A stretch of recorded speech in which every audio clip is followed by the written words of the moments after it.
નમસ્કાર પશુપાલક મિત્રો, કામધેનુ યુનિવર્સિટી આયોજિત ઓનલાઈન પ્રશિક્ષણ કાર્યક્રમમાં આપ સૌનું હાર્દિક સ્વાગત છે। મિત્રો, આપ સૌ જાણો છો કે પાણી છે એ જીવન માટે અતિ આવશ્યક છે અને એટલે જે કહેવત છે કે જળ એ જ જીવન છે। પશુઓમાં પાણીની સીધી અસર છે એ પશુઓના પાચન તંત્ર અને પશુઓના દૂધ ઉત્પાદન પર થતી હોય છે। આપણે એવું કહી શકીએ કે જો ખોરાક વગર પશુ છે કદાચ જીવી શકે, કોઈ પણ સજીવ છે એ ખોરાક વગર જીવી શકે, પરંતુ પાણી વગર કોઈના માટે પણ જીવવું એ પાણી વગર કોઈ પણ સજીવ છે એ જીવી શકતા નથી। એને પશુપાલન વ્યવસાયમાં પાણી છે એ ખૂબ જ અગત્યનો ભાગ ભજવે છે અને એટલે જ આ વિષયની અગત્યતાને ધ્યાને લઈ આજે આપણે ડૉક્ટર રમેશભાઈ પાડોદરા સાહેબને પશુપાલન વ્યવસાયમાં પાણીની શું અગત્યતા છે એ વિષય પર ચર્ચા કરવા માટે આજે આપણે આમંત્રિત કર્યા છે। તો આપણે પાડોદરા સાહેબને વિનંતી કરીએ કે આપણા પશુઓને પશુપાલન વ્યવસ્થામાં પાણીની અગત્યતા એ વિષય પર વિસ્તૃત માર્ગદર્શન આપે। Please sir. નમસ્કાર ખેડૂત મિત્રો, ધન્યવાદ શ્રદ્ધાબેન।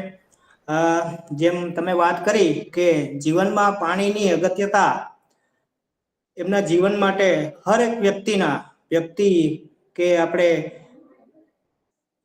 પ્રાણીઓ, પશુઓ કે પ્લાન્ટ્સ કે જે પણ જીવ છે એ બધા માટે ખૂબ અગત્યની વસ્તુ છે। અત્યારે હાલમાં જે પણ પૃથ્વી ઉપર જે પાણીની માત્રા આપણે જોઈએ છીએ એ ખૂબ બધી માત્રામાં આપણે જોઈ તો શકીએ છીએ, પણ એમાંથી કેટલું પાણી આપણે એનો ઉપયોગ કરી શકીએ કે ત્રીજો ભાગ છે જે સમુદ્રનો હોય અને બધું ખારું પાણી, અને એમાંથી પીવાલાયક પાણી કેટલો ભાગ છે એ ખૂબ અગત્યનો ભાગ ભજવે છે બધા જીવતા પશુ પક્ષીઓ, પ્રાણીઓ અને જંગલ વિસ્તાર કે જે પણ છે એ બધા માટે। તો આજે જે આ ટોપિક, આજનો વિષય જે આપણે પસંદ કરવામાં આવ્યો છે કે પશુપાલનની વ્યવસ્થામાં પાણીની અગત્યતા શું છે, એને વિશે આપણે આજે થોડીક અગત્યની ચર્ચા કરશું। જેમ મેં કહ્યું એ પ્રમાણે શરીરની અંદર પાણીની માત્રા અલગ અલગ પશુ પક્ષીઓ, પ્રાણીઓ કે નાના જીવ જંતુઓ જે હોય છે એની અંદર જો માત્રાઓ ગણીએ તો આ જે થોડા ઉદાહરણો મેં આપવા માંગુ છું એનાથી એ આપણે સમજી શકાય છે હર એક વસ્તુ છે એ પાણીના સ્ત્રોતથી, પાણીના માધ્યમથી જે આખું શરીરનું જે બંધારણ છે એની અંદર પાણીની અગત્યતા જે આપને દર્શાવે છે। પછી ફળ હોય, ફૂલ હોય, પક્ષી હોય, મનુષ્ય હોય, એક નાનકડું અળસિયું હોય કે સમુદ્રી જીવ હોય, બધાની અંદર વિવિધ માત્રાની અંદર પાણીની વ્યવસ્થાઓ જોવા મળે છે। કુદરત દ્વારા આ બધી પાણીની જે માત્રા છે એ શરીરના તમામ પ્રકારની શારીરિક ક્રિયા અને માટે કરવામાં આવે છે। તો એની અગત્યતાને ધ્યાને લઈ તો શરીરની અંદર અંશક પ્રમાણે ઘણું પાણીની માત્રા આવકના રૂપ ઉપર અને શરીરમાંથી જાવકના રૂપ ઉપર જોવા મળતું હોય છે। જેવી રીતના આખા વર્ષની ઋતુ ચક્ર હોય છે એવી રીતના પાણીનું પણ જીવનની અંદર ચક્ર હોય છે કે જે શરીરની અંદર પાણીની માત્રા ઘણા વિવિધ સોર્સ દ્વારા આવે છે અને ઘણા વિવિધ સોર્સ દ્વારા એ બહાર નીકળે છે। તો જો પાણીના સોર્સ દ્વારા જો આવતી વસ્તુઓ જોઈએ તો પાણી જે પીવાથી 71% જેટલું, 70%ની આસપાસ આપણે પાણી પીએ છીએ, એ જે મુખ્ય આવક કહેવાય છે। સાથે સાથે જે પણ ખોરાક લેતું હોય, પશુ હોય, પ્રાણી હોય, કોઈ પણ હોય, તો એની અંદર આશરે બાકીની 30% જેટલું પાણી એની અંદર અલગ અલગ માત્રાની અંદર અલગ અલગ રીતના બંધારણના રૂપમાં જોવા મળતું હોય છે। આ 100% પાણી જ્યારે શરીરની અંદર આવે છે તો ત્યારે શરીર પોતાની રીતના એના તાપમાનને ફેરફાર માટે આશરે 18% જેટલું પાણીનું બાષ્પીભવન થઈ જતું હોય છે। સાથે સાથે એમના મળ મૂત્રમાં પણ પાણીની ખૂબ બધી માત્રા જતી હોય છે અને જો પશુ દુધાળુ હોય તો એમાં પણ આશરે 25% જેટલું પાણી છે એ દૂધની માટે બહાર નીકળતું હોય છે। તો આ રીતના આખા શરીરની અંદર પાણીનું ચક્રના રૂપમાં કે એક જગ્યાએથી આવે છે તો બીજા વિવિધ ભાગો દ્વારા બહાર નીકળે છે, જે દ્વારા આપણને આ જે પાણીનું ચક્ર દ્વારા એક શરીરની અંદર કેવી રીતના થાય એ વિશેની મેં વાત કરી। તો જે મેં વાત કરી એ પ્રમાણે કે પાણીની જરૂરિયાત શું છે, તો પાણીની જરૂરિયાત હર એક પશુમાં એમની ઉંમર, એમનું વજન, એમનું કદ અથવા એનું કેટલું શારીરિક કાર્ય છે કે અને એ પશુ કે પ્રાણી જે કયા વાતાવરણમાં છે, પછી એની વિવિધ અવસ્થાઓ, ગાભણ છે પશુ કે પશુ ઉત્પાદન કરે છે એમના ખોરાક મુજબ, તો આ વિવિધ બધા પાસાઓ છે જેમાં પાણીની વિવિધ અગત્યતાને કારણે એની જરૂરિયાત રહેતી હોય છે. સિઝન પ્રમાણે જોઈએ તો ઉનાળાની અંદર આપણે મનુષ્યની જેમ પશુઓમાં પણ ખૂબ બધું પાણીની માત્રાની જરૂરિયાત રહેતી હોય છે, કારણ કે પરસેવાની વાટે અને બાષ્પીભવન શરીરમાં ટેમ્પરેચર વધે ત્યારે એને કારણે પણ ખૂબ બધું પાણી બાષ્પીભવન થતું હોય છે. ઉનાળાની અંદર બીજા પણ ઘણા બધા કારણો હોય, લીલોચારો ઓછો મળતો હોય જેને કારણે એ લીલાચારાની અંદર જે મોઇસ્ચરની માત્રા હોય એ પણ શરીરને પૂરી પાડતી હોય છે. એની જગ્યાએ સૂકોચારો આપણે ખવડાવતા હોઈએ છીએ અને સાથે સાથે દાણ ઉપર આપણે એ પશુઓને રાખતા હોઈએ છીએ તો એમાં પણ મોઇસ્ચરની માત્રા ઓછી હોય છે. એમને કારણે તો આપણે એવું કહી શકીએ આશરે કે ઉનાળામાં જનરલી પશુઓને હંમેશા ખૂબ પાણી વધારે આપવું જોઈએ. એની પણ આપણે આગળ ચર્ચા કરશું. શિયાળાની અંદર ખૂબ ઠંડી હોય, અત્યારે જેમ શિયાળો ચાલે છે એમ, તો આવા સંજોગોની અંદર પણ આપણે શક્ય હોય તો પાણી થોડુંક હુંફાળું પાણી હોય એવું આપણે આપવાથી એમના દૂધ ઉત્પાદનમાં કાંઈ ઘટાડો આપણને સામાન્યથી ઓછો જોવા મળે છે. એટલા માટે ઉનાળાની અંદર ખૂબ આપણે પાણી આપવું જોઈએ. શરીરમાં બીજી જો પાણીની અગત્યતા વિશે જો વાત કરીએ તો જેમ કે જીવન માટે પાણી ખૂબ જરૂરી છે, કારણ કે જીવનને ટકાવવા માટે શરીરના જે વિવિધ પ્રકારના કોષ હોય છે, સેલ હોય છે, જેમને કારણે આખું શરીરની આખી રચના થયેલી હોય છે. શરીરના તમામ અવયવો છે, અંગો છે, એની અંદર જે એક સૂક્ષ્મ કોષ હોય છે, એ કોષને જીવવા માટે એક પાણીની માત્રાની જરૂર છે. ત્યાંથી શરૂઆત કરી અને જીવન સુધી પાણીની જરૂરિયાત રહે છે.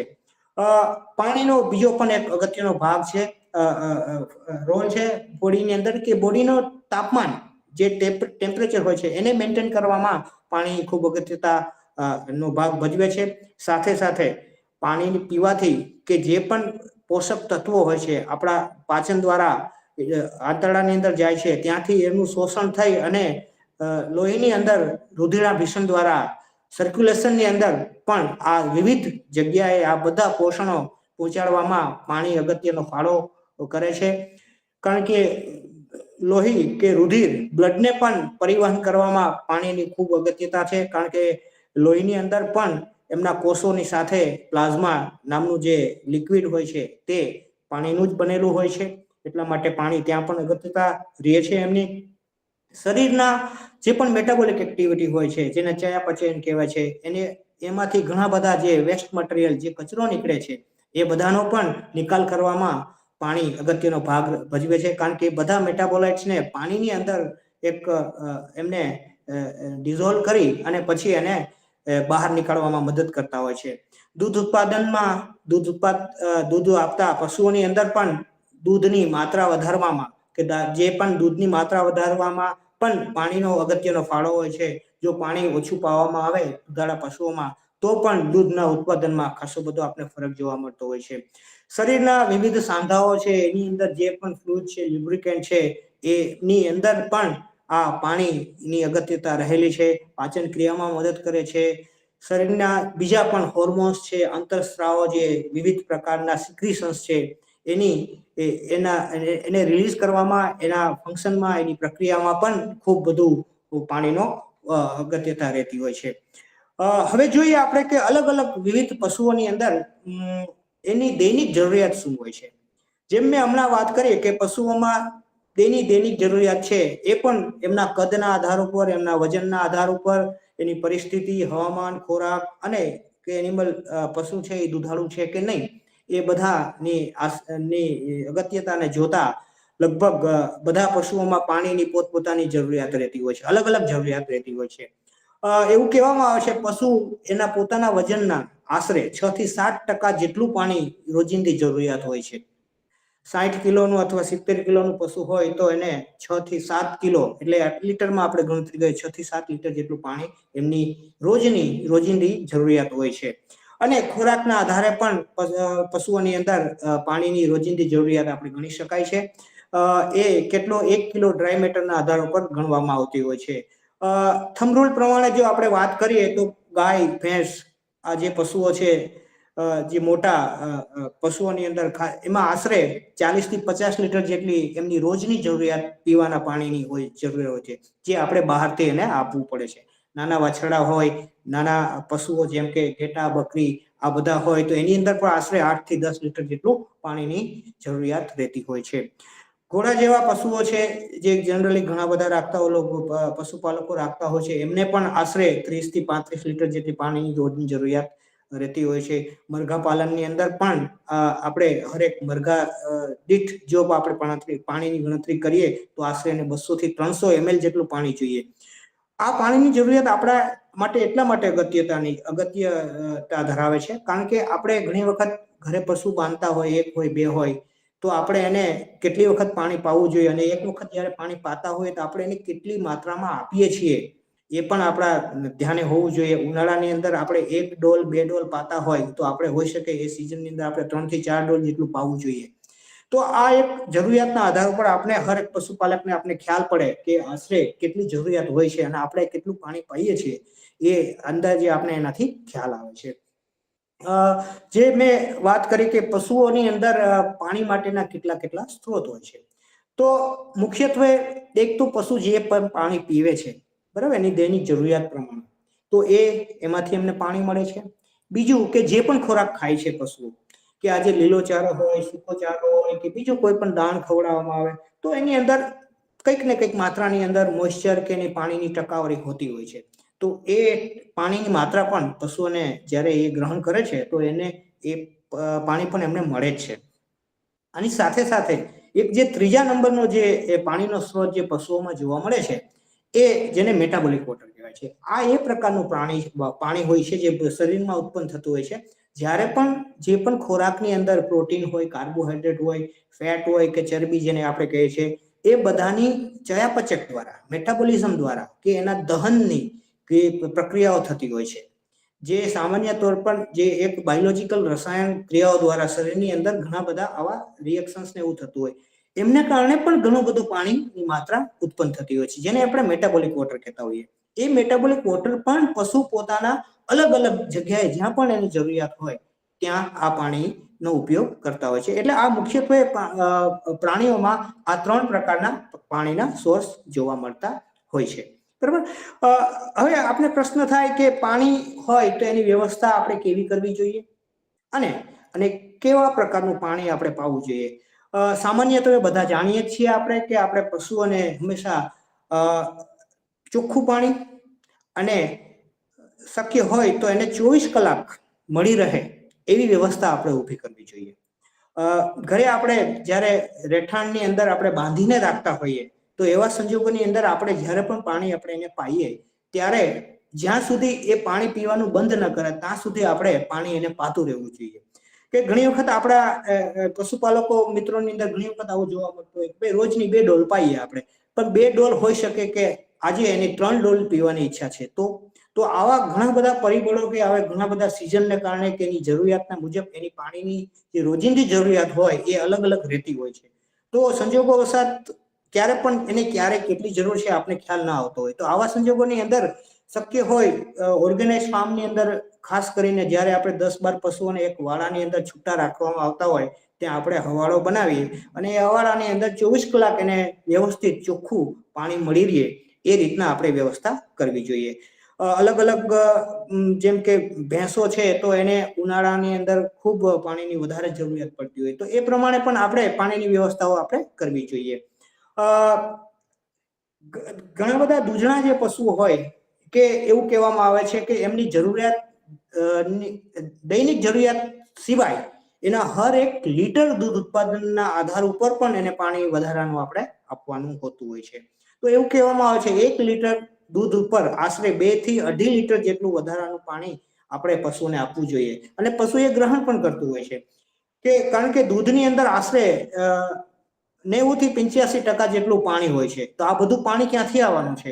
એ શરીરનું મેટાબોલિક વોટર અને એના જે આપણે પાણી શરીર પાઈએ છીએ એ બધું પાણી છે એ દૂધની માત્રામાં પણ જોવા મળતું હોય છે. એટલા માટે દૂધ ઉત્પાદન માટે પાણી ખૂબ અગત્યનું હોય છે. બીજી પાણીની વ્યવસ્થાની બાબતમાં જો આપણે વાત કરીએ તો પાણીનો હવાલો ચોખ્ખો રાખવો જોઈએ કે જેથી કરીને કચરાવાળું પાણી એ પસંદ ન કરતા હોય ઘણા પશુઓ, તો એને કારણે એ પશુ પીવાનું પાણી ન પીએ તો એને કારણે બીજી ઘણી બધી જે આડઅસરો થશે, આપણે હમણાં વાત ચર્ચા કરીએ તો એને કારણે એના આરોગ્ય માટે પણ ખતરો થઈ શકે. બીજું, હવાડાની આજુબાજુ પણ વ્યવસ્થા સારી રાખવી જોઈએ જેથી કરીને પાણી ઢોળાયેલું હોય તો બીજા માખી મચ્છરનો ઉપદ્રવ થતો હોય એ ન થાય, એ પણ આપણે અટકાવવો જોઈએ, નહીં તો એ ફરી પાછું પશુના આરોગ્ય માટે ખતરો થતો હોય છે. અને હંમેશા પાણીની ગુણવત્તા આપણે સમયાંતરે માપવી જોઈએ છે.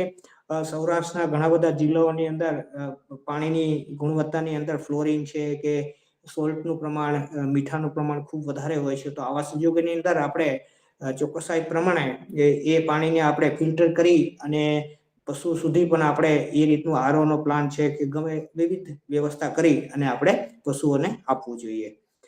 જો હવે આપણે જે એવી વાત કરવા માંગુ છું કે પાણીના કારણે થતા રોગો અને એની પરિભાષાઓ, તો ઘણા જે પાણીજન્ય રોગ હોય છે. પાણીજન્ય રોગ એટલે એવા રોગ કે જે જનરલી પાણી પીવાને કારણે રોગ થતા હોય છે, જેની અંદર ટાઇફોઇડ, કોલેરા છે કે બેક્ટેરિયા, વાયરસને કારણે ઘણા બધા જે રોગો હોય છે જે મનુષ્યમાં થાય એવા પ્રાણીઓની અંદર પણ થાય છે. ખાસ કરીને નાના પ્રાણીઓ, નાના વાછરડાઓની અંદર અમીબિયાસિસ છે કે જેને આપણે ઝાડા કહીએ છીએ, આ પ્રકારના પાણીજન્ય રોગો જે કહેવાય છે એને કારણે થતા હોય છે. પછી ધોવાતા પાણીથી થતા રોગ, વોટર વોશ ડિસીઝ, એને કારણે શું થાય કે જે પાણી આપણે કોઈ વોશિંગ કરી અને કોઈ ધોવા માટે, આજે ઘર સાફ કરતા હોઈએ, આપણે હવેલો સાફ કરતા હોઈએ કે રોડ કે શેરી રસ્તાઓ સાફ કરતા હોય ને એ પાણી જો ભેગું થઈને એક જગ્યાએ ભેગું થતું હોય અને એ પાણી જો પશુ પીવામાં આવે, પશુ દ્વારા પીવામાં આવે તો જે રોગ થાય એ બધા રોગ છે જેને આપણે વોટર વોશ ડિસીઝ કહેવામાં આવે છે. સાથે સાથે પાણી આધારિત રોગો જેવા કે અળસિયાઓ, જે કૃમિઓ જેને આપણે કહીએ, કૃમિઓ ટાઈપના જે શરીરની અંદર વિવિધ કૃમિઓને કારણે પશુઓના પાચનની અંદર અને વિવિધ ટાઈપના ઘણા બધા પાચક માટેના જે રોગો થાય એ થતા હોય છે. બીજા પાણી સંબંધિત રોગોની અંદર ખાસ કરીને એવા રોગ જે પાણીનો સીધો રોલ નથી, પણ કે જેમ કે આજે ડેન્ગ્યુ છે, મેલેરિયા છે, જે મચ્છર માખી જે પાણી, જે ગંદુ પાણી એકઠું થતું હોય અને એની અંદર જો એ પોતાની લાઈફ સાયકલ પૂરી કરતા હોય અને એ માખી મચ્છર છે એ પશુઓને કરડે અને એને કારણે જે રોગ થતા હોય એ બધાને આપણે વોટર રિલેટેડ અથવા તો પાણી સંબંધિત રોગ કહેતા હોય છે. આ પરિભાષાના આધાર ઉપર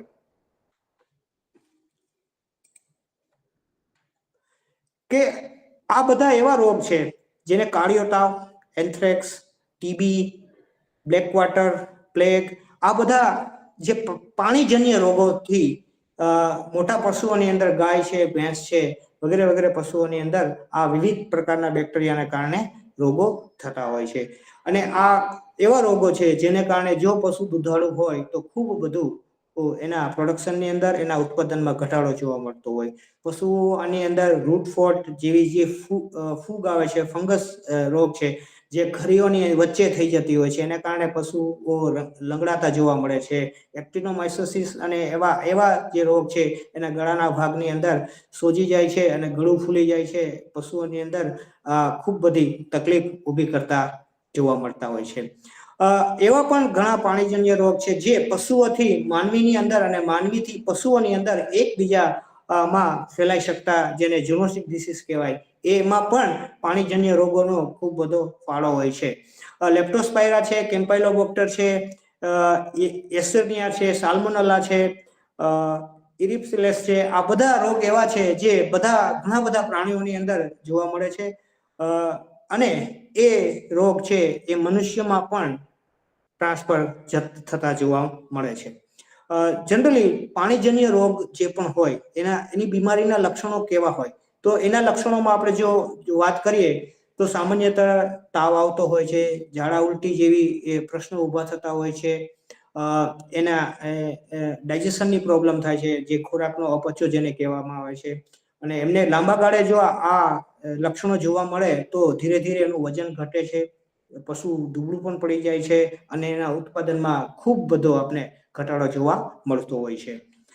પાણીની ગુણવત્તા આશરે આપણે જો એનું મૂલ્યાંકન કરવું હોય કોઈ પણ પાણીને, તો આપણે એમાં કયા કયા પેરામીટર કે કયા કયા ક્રાઇટેરિયા આપણે ધ્યાને રાખવા જોઈએ.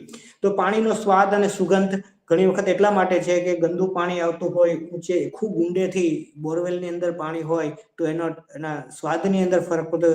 ઘણી વખત ખારો છે, કડવો છે, કડચો છે, વિવિધ પ્રકારના સ્વાદો આપણે પાણીના આપણે ખ્યાલ છે એ પ્રમાણે સ્વાદ આપણે અનુભવતા હોઈએ છીએ. સુગંધની અંદર પણ ઘણી વખત એવું હોય છે, નદી નાળાની અંદર નદીમાં પાણી જો આજુબાજુમાં કોઈ ઇન્ડસ્ટ્રી હોય, કેમિકલ એની અંદર ભળતું હોય તો એમનો જે સુગંધ છે એ પણ જે નોર્મલથી વિચિત્ર પ્રકારની આવતી હોય એ પણ એક એની ગુણવત્તાનું મૂલ્યાંકન આપણે જોવા મળે છે. સાથે સાથે જો પાણીની પ્રોપર્ટીઝ, એની કેમિકલ પ્રોપર્ટીઝની અંદર એનું પીએચ ની જો માત્રા હોય, જનરલી આ રેન્જની અંદર પીએચ હોય એ નોર્મલ કહેવાય છે. બાકી એની અંદર રહેલું ટોટલ સોલિડ, આજે ઘરે લગભગ આપણે આરઓ સિસ્ટમ વાપરતા હોઈએ છીએ તો પણ એમાં ટોટલ સોલિડની માત્રા કેટલી છે માપવાના સામાન્ય મીટરો આવી ગયા છે. તો 500 થી 800 મિલીગ્રામ પર લીટર જેટલું ટોટલ સોલિડ છે એ આવકાર્ય છે. એને સારું પાણી આપણે કહી શકાય છે. એની હાર્ડનેસ ને પણ આપણે માપી શકીએ છીએ. સોલ્ટની માત્રા જો ખૂબ વધારે હોય, એની અંદર સોડિયમ ક્લોરાઇડ છે કે બીજા પોટેશિયમ કે વગેરે બીજા ફ્લોરાઇડ વિવિધ પ્રકારના ઝેરી સોલ્ટ જોવા મળે તો એની હાર્ડનેસ વધી જતી હોય છે. સાથે સાથે ઘણા બધા એવા કેમિકલ કમ્પોઝિશન્સ પણ મળતા હોય છે. ખાસ કરીને કેમિકલ ઇન્ડસ્ટ્રી જો આજુબાજુમાં હોતી હોય તો જે વોટર ટેબલ લેવલ છે એ કન્ટામિનેટ થતું હોય છે. એને કારણે ઘણા બધા ઝેરી સંયોજનો પણ પાણીની અંદર જોવા મળતો હોય છે. જોવામાં આપણે ક્લીન લાગે, ચોખ્ખું પાણી લાગે, પણ જ્યારે પણ એના લેબોરેટરી ટેસ્ટિંગ કરવામાં આવે તો એની અંદર ઝેરી તત્વો આપણને જોવા મળતા હોય છે. એમના ક્ષારની માત્રા પણ એવું કહેવાય છે કે 200 મિલીગ્રામ સોડિયમ ક્લોરાઇડથી ઓછું હોવું જોઈએ તો એ સારી ક્વોલિટીનું પાણી કહી શકાય છે. પર લીટરની વાત કરીએ છીએ આપણે. અને ઘણી વખત એની અંદર બેક્ટેરિયા છે, નાના નાના સૂક્ષ્મ જીવોની પણ હાજરી આપણે જોવી જોઈએ. એની ગુણવત્તા ચકાસણી જ્યારે પણ કરતા હોઈએ પાણીની, આ બધું જોવું જોઈએ. એને કારણે હવાળો છે કે એની અંદર લીલ થઈ જતી હોય, શેવાળ બાજી જતો હોય તો આપણે એને વ્યવસ્થિત સાફ કરી એને આપણે ચૂનાનો ઘોળ મારી અને મહિનામાં કે 2 મહિને એક વખત આખું વ્યવસ્થિત સાફ કરી અને તો ચોખ્ખી માત્રા ચોખ્ખું પાણી આપણે આપણા પશુઓને આપણે આપી શકીએ. પીવાલાયક પાણીની જે બીજી ગુણવત્તા જેની જે આપણે વાત કરીએ છીએ કે ઘણી વખત એની અંદર ઘણા બધા હેવી મેટલ્સ કે જે arsenic, chromium, nickel, mercury, fluoride, nitrite, lead, વિચિત્ર ઘણા આવા મેટલ્સ છે કે જે લોહ તત્વ જેવા જે આયરન્સ ની માત્રા પણ ઘણી વખત વધારે જોવા મળતી હોય છે. તો આવા બધા હેવી મેટલ્સને કારણે પણ પાણી સુરક્ષિત નથી હોતું. તો એમની પણ આજે યુનિસેફ દ્વારા પાણીની ક્વોલિટી માટે કેટલા પેરામીટર, એની નિમ્ન માત્રા કેટલી હોવી જોઈએ એના વિશેની પણ વિજ્ઞાનની અંદર વાત છે. અને પીવાના પાણીમાં જે ઘણા પ્રકારના જે ભારી તત્વો રહેલા છે જેને કારણે એ પાણીનું હાર્ડનેસ વધારતું હોય છે. અને એ હાર્ડનેસને કારણે પશુઓની અંદર ઘણા બધા કેન્સર જેવા રોગો પણ જોવા મળતા હોય છે. એ આપણે નક્કી કરવાનું રહે કે એ પાણીના કારણે છે કે કેન્સરનું કારણ તો ઘણા બધા છે, પણ શક્ય હોય તો આ જે આપણે પાણી પાવા માટે આપણે આપતા હોઈએ ત્યારે આવા બધા હેવી મેટલ્સ ના હોય એની ખરેખર આપણે ચોકસાઈપૂર્ણ જોવું જોઈએ. ને ઘણી વખત ખાસ તો એ મારે પશુપાલકોને કહેવાનું છે કે જેમના પશુપાલન છે એ કોઈ ઇન્ડસ્ટ્રીની આજુબાજુમાં થતું હોય તો એ સમયે જે પણ પાણીની માત્રા વ્યવસ્થા આપણે જે પશુઓ માટે કરતા હોય તો એ પાણીની ચકાસણી આપણે હર મહિને અથવા તો 6 મહિનામાં એક વખત કરાવવી જોઈએ. જેથી કરીને આપણે ખ્યાલ આવે કે આપણે જે પાણી પશુઓને આપીએ છીએ એ ખરેખર પીવા લાયક છે કે નહીં, એની પણ આપણે ચકાસણી નિરંતર કરતી રહેવી જોઈએ. પીવાલાયક પાણીની જો આપણે સારવાર કરવાની હોય તો આપણે જેમ મેં વાત કરી એ પ્રમાણે સ્વચ્છ અને ચોખ્ખું પાણી હોવું જોઈએ. ગાળેલું પાણી આપણે આપવું જોઈએ પશુઓની અંદર. એની અંદર ઘણી વખત આપણે હવેડા મેં તમને વાત કરી એ પ્રમાણે એને ક્લોરીનથી, ચૂનાના ઘોળથી કે ક્લોરિનેટેડ પાણી પણ આપણે ઘણી વખત ખૂબ પાણી જો ખરાબ હોય તો એ સમયે આપણે ટ્રીટમેન્ટ પ્લાન્ટ પણ ઘણી વખત આપણે યુઝ કરી શકાય છે. પક્ષીઓની અંદર આરો પાણી પાવાની સિસ્ટમ છે જ, અને જો પાણી ખરેખર ખરાબ હોય તો આરો પાણી આપણે પક્ષીઓમાં અને પશુઓની અંદર પણ આપી શકાય. ઓર્ગેનાઇઝ ફાર્મ હોય, વ્યવસ્થિત પશુપાલન કરતા હોય, અને જો સારી માત્રામાં પશુઓ હોય, અને જો મોટો આપણે તબેલો ચલાવતા હોય તો એ સમયે યુવી રેડિયેશન ટ્રીટેડ પાણી અત્યારે એના પણ આપણે માર્કેટની અંદર એવા પ્લાન્ટ મળે છે. જો પાણીની વ્યવસ્થા સારી ન હોય તો આપણે દૂધ ઉત્પાદનની અંદર ઘટાડો જોવા મળે, અને આપણે ઘણા બધા ઇકોનોમિકલી પણ આપણે એ ફાઇનાન્શિયલ લોસ જોવા મળતો હોય. એ ખાલી એક નાના મેનેજમેન્ટ છે. આ બધા પાણીની વ્યવસ્થાને જો પણ આપણે સાચવી શકાય તો એનાથી પણ આપણે દૂધ ઉત્પાદનમાં જે ઘટાડો થતો હોય એને આપણે રોકી શકીએ. હવે હું એવી વાત કરીએ આપણે કે જો પાણી ન જોવા મળે અથવા પાણીની ઉણપ હોય તો પશુઓને કેવી આડઅસર થતી હોય છે. તો જનરલી જ્યારે પણ પાણીની ઉણપ હોય અથવા ડેફિશિયન્સી જેને આપણે કહીએ કે જો ઓછી હોય તો શરીર સુકાવા માંડે છે, વજનમાં ઘટાડો જોવા મળે છે, પાચન ક્રિયામાં પણ ખૂબ બધા ફેરફાર જોવા મળે છે. અને જો પશુ આહારની અંદર જો ફાઈબર વાળા જે પણ ખોરાક આપણે ખવડાવતા હોઈએ અને એની અંદર પ્રોટીનની માત્રા વધારે હોય તો એવા સંજોગોની અંદર એ પશુઓમાં પાણીની માત્રા વધારે જોતી હોય છે. જો એ સંજોગોની અંદર પાણીની માત્રા ન આવે તો એવો ખોરાક એ પશુઓની અંદર જલ્દી પચતો નથી. મતલબ કે રેસાવાળો ખોરાક જો આપણે આપીએ તો સાથે એને એટલી માત્રામાં પાણી પણ આપવું પડે. સાથે પાણીની ઉણપ જો હોય તો શરીરનું જે તાપમાન કંટ્રોલ કરવાની જે સિસ્ટમ બોડીમાં છે એ પણ ખોરવાઈ જાય છે, એમનો કંટ્રોલ ખોરવાઈ જાય છે, અને એને કારણે પશુ માંદું પડે છે. એના શરીરના વજનમાં 25 થી 30% જેટલો પાણીનો ઘટ થાય તો એને કારણે પશુ મરણ પણ પામે છે. તો આવા ઘણા બધા કારણો છે કે જો પાણીની ઉણપ ઊભી થાય શરીરની અંદર તો એને કારણે પશુઓની અંદર આડઅસર અને શરીરમાં બીમારીઓ લાવતી હોય છે. મરઘા પાલનની અંદર પણ મોટા પ્રમાણમાં પાણીની વ્યવસ્થા આપણે ચોક્કસાઈ પ્રમાણે જોવી જોઈએ, કારણ કે પાણીની માત્રા મરઘાઓની અંદર ભલે ઓછી હોય છે, કારણ કે એમનું ઓછું હોવાનું કારણ છે કે એ જનરલી એ જેનો ખોરાક હોય છે એ પ્રોટીનમાંથી યુરિક એસિડમાં બનાવી કાઢતો હોય છે, અને એના માટે પાણીની માત્રા જનરલી ઓછી જોતી હોય છે. અને બીજું કે મરઘાઓની અંદર જનરલી પરસેવાની ગ્રંથિઓ ન હોય એટલે પણ એટલું પાણીનો જે બાષ્પીભવન હોય એ ઓછું થતું હોય છે. પણ મરઘાઓની અંદર પણ જો એને સમયસર પાણી ન આપવામાં આવે તો પણ એ પશુઓની અંદર ઘણી બધી આડઅસરો તો જોવા મળતી હોય છે. પાણી છે એ જીવન છે, જીવન તો એ પાણી એને આપણે આપવું જ પડે.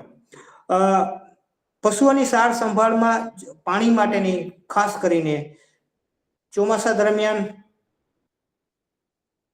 આપણે વધારે પડતું પાણી પણ હોય, ઢાળિયાની અંદર ગંદકી વાળો હોય તો આવા સંજોગોની અંદર આપણે કોરું અને સ્વચ્છ રાખીએ. આપણે ચોમાસાની અંદર ખૂબ પાણી જો પશુ પાણીમાં પલળે તો પણ બીમાર થઈ જાય તો આપણે એને ઢાળિયામાં બાંધી દેવું, પાણીની વાછટ એને ન લાગે એ પણ જોવું. આપણે ગમાણની અંદર પણ પાણી ન ભરાય કે જેથી કરીને એનો ચારો હોય એ ભીનો ન થઈ જાય અને એને કારણે એમાં ફંગસ લાગી જાય અને ફૂગ ચડી જાય, અને એવો જો ખાસે ઢોર તો પણ એમને તકલીફ પડશે. એટલા માટે એની પણ આપણે સાર સંભાળ રાખવી જોઈએ. સ્વચ્છ પાણી મળે એની વ્યવસ્થા જોવી જ જોઈએ, જે મેં અગાઉ વાત કરી. અને સાથે આપણે જ્યારે પણ પશુઓ ચરવા જતા હોય, અલગ અલગ જગ્યાએ નદી કાંઠે જતા હોય ત્યાં પણ જોવું જોઈએ કે ઘણી વખત પશુઓ છે સ્ટેગ્નન્ટ પાણી પી જતા હોય છે, જેની અંદર ખૂબ બધા માખી મચ્છરો અને એના જે લાર્વી કે એના ઉપદ્રવ વાળું પાણી જો પીવાઈ જતું હોય તો એ સંજોગોની અંદર પશુ બીમાર પડતા હોય છે. એટલે જ્યાં પણ ચરવા જતા હોય એ જગ્યાએ પણ પશુઓ પાણીનો સોર્સ તરીકે શું પીવે છે એનું પણ આપણે ખાસ અવલોકન કરવું જોઈએ. આ એક બાબત મારે પાણીની જ્યારે વાત કરીએ છીએ તો એક ઊંટ વિશેની હું અગત્યની વાત કરીશ અહીંયા, કે ઊંટ વિશે ઘણી બધી આપણે માન્યતાઓ છે, અને ઘણી ખોટી માન્યતા છે, અને ઘણી સાચી માન્યતા શું હોય એના વિશે હું જણાવીશ આજે થોડુંક. કે આપણે બધા જાણીએ છીએ ઊંટ છે એ રણનું વાહન તરીકે આપણે ઓળખીએ છીએ, અને એવું કહેવામાં આવે છે કે આ પ્રાણીને પાણી વગર ચાલે, લાંબો સમય ચાલે. પણ હકીકત એવું નથી ખેડૂત મિત્રો. આ પ્રાણીને પણ પાણીની જરૂરિયાત છે, પણ ઘણી બધી એવી માન્યતા છે કે પાણીનું જે ઊંટનું જે ખૂંદ હોય આ પ્રાણીમાં કે એમાં પાણીની મટકી જેવું કંઈક હશે અને એમાં પાણી ભરેલું હોય અને એમાંથી એ પશુ પાણીનો ઉપયોગ કરી લેતો હશે, પણ ખરેખર એવું નથી. કુદરતે ઊંટને એવા પ્રકારના અનુકૂળ અથવા તો એડેપ્ટેશન આપેલા છે કે એના ખૂંદની અંદર પાણી નથી, પણ એમાં એક બ્રાઉન કલરનું ફેટ હોય છે, જે ચરબી હોય છે, બ્રાઉન કલરની ચરબી હોય છે, અને એ જ્યારે પણ એની કામગીરી કાર્યરત હોય ત્યારે એ બર્ન થાય છે, એનો ઉપયોગ થાય છે, અને એ જે બર્નિંગ ફેટ છે એમાંથી ઘણું બધું મેટાબોલિક વોટર ઉત્પન્ન થાય છે, જે બીજા પ્રાણીઓ કરતા ઊંટની અંદર આમાં પાણીની માત્રા ખૂબ બધી ઉત્પન્ન થાય છે, અને આ પાણી છે મેટાબોલિક વોટર છે એ ઊંટ ઉપયોગ કરી લે છે. એટલે જ્યારે પણ ઊંટ રણની અંદર સફર કરતું હોય અને એને લાંબા સમય સુધી પાણી ન આપવામાં આવે તો આ ઊંટ માટે એક ઓપ્શન તરીકે એના ખૂંદમાંથી જે પણ એને ચરબીનું બર્ન થતું હોય એમાંથી પાણીની ઉપયોગિતાને એ પૂર્ણ કરતું હોય છે. સાથે સાથે કુદરતે ઊંટને કિડનીમાં પણ એવા ઘણા બધા ફેરફાર એવા આપવામાં આવેલા છે કે જે વારંવાર એ કિડની દ્વારા ઉત્પન્ન થતા મૂત્રને પણ વારંવાર ફરી પાછું એમાંથી પાણીની માત્રા એબ્ઝોર્બ કરી અને એને રિસાયકલ કરવાની ક્ષમતા આપેલી છે. એટલે ઊંટ છે એ જનરલી જ્યારે રણની અંદર સફર કરતું હોય તો એનું યુરિન છે એ એકદમ ઘાટું અને એકદમ કોન્સન્ટ્રેટેડ હોય છે, કારણ કે વારંવાર એમાંથી પાણીની માત્રાની ફિલ્ટર કરી અને પોતાના શરીરમાં યુઝ કરી લેતું હોય છે.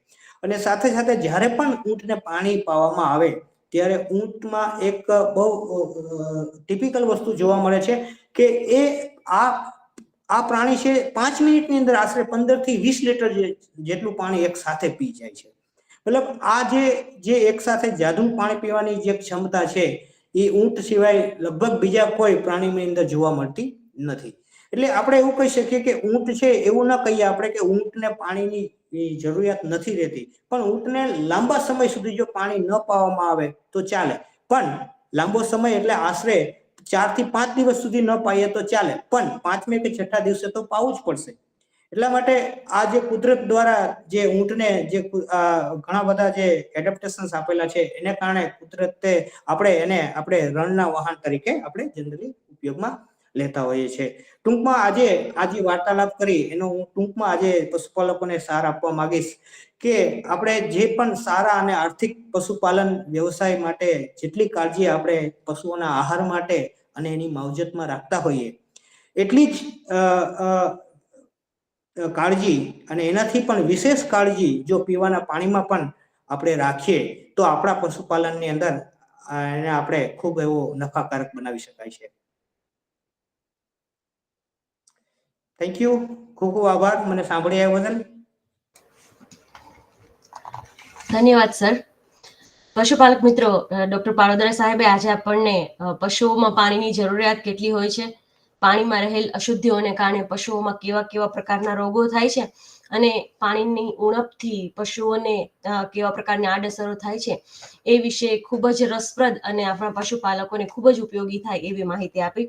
આપણે આજે આપણા નિષ્ણાંત વક્તા ડોક્ટર પાડોદરા સાહેબનો વિસ્તરણ શિક્ષણ નિયામક શ્રીની કચેરી તેમજ કામધેનુ યુનિવર્સિટી વતી લેક્ચર આપવા માટે આભાર માનીએ છીએ. આભાર સર. પશુપાલક મિત્રો, જો આ વિષય પર આપને કોઈ પણ પ્રશ્ન હોય તો આપ વિસ્તરણ શિક્ષણ નિયામક શ્રીની કચેરી કામધેનુ યુનિવર્સિટી ગાંધીનગરનો સંપર્ક કરી શકો છો. આપ મેઇલ દ્વારા કે પછી પત્ર દ્વારા આપના પ્રશ્નો અમને મોકલાવી આપશો. અમે પ્રયત્ન કરીશું કે આપના પ્રશ્નોનો સંતોષકારક જવાબ આપના સુધી મોકલી શકીએ. તો આજના વિષયની ચર્ચા આપણે અહીં સમાપ્ત કરીશું. ફરી આવતા અઠવાડિયે એક નવા વિષય, નવા વક્તા અને નવી માહિતી સાથે ફરી મળીશું. ત્યાં સુધી આપ સૌની રજા લઈશું. આભાર સર. થેન્ક યુ, ખૂબ ખૂબ આભાર.